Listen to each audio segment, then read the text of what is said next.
ঈদের পর থেকেই ব্যক্তিজীবন নিয়ে আলোচনায় ঢাকাই সিনেমার সুপারস্টার শাকিব খান এবং তার সাবেক স্ত্রী শবনম বুবলী।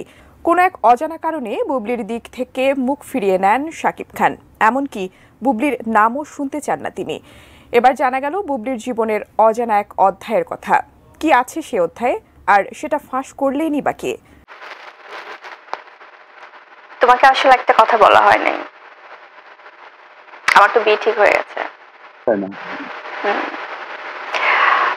ফ্যামিলি থেকে সব ঠিকঠাক, আসলে অনেকদিন ধরেই কথা হচ্ছিল, তো ফাইনালি তো মানে নেক্সট উইকে বিয়ে। আমার এতই দোষ, তো ইউ ইনভাইটেড, তুমি এসো। আর সবচেয়ে বড় জিনিস হচ্ছে আমার বিয়ের যে কেনাকাটা, সেটাতে কিন্তু তোমাকে আমার সাথে থাকতে হবে। আসলে হয় কখনো তো আমার বুঝতে আসে না। ফ্যামিলি সবাই থাকবে, বাট তুমিও থেকো।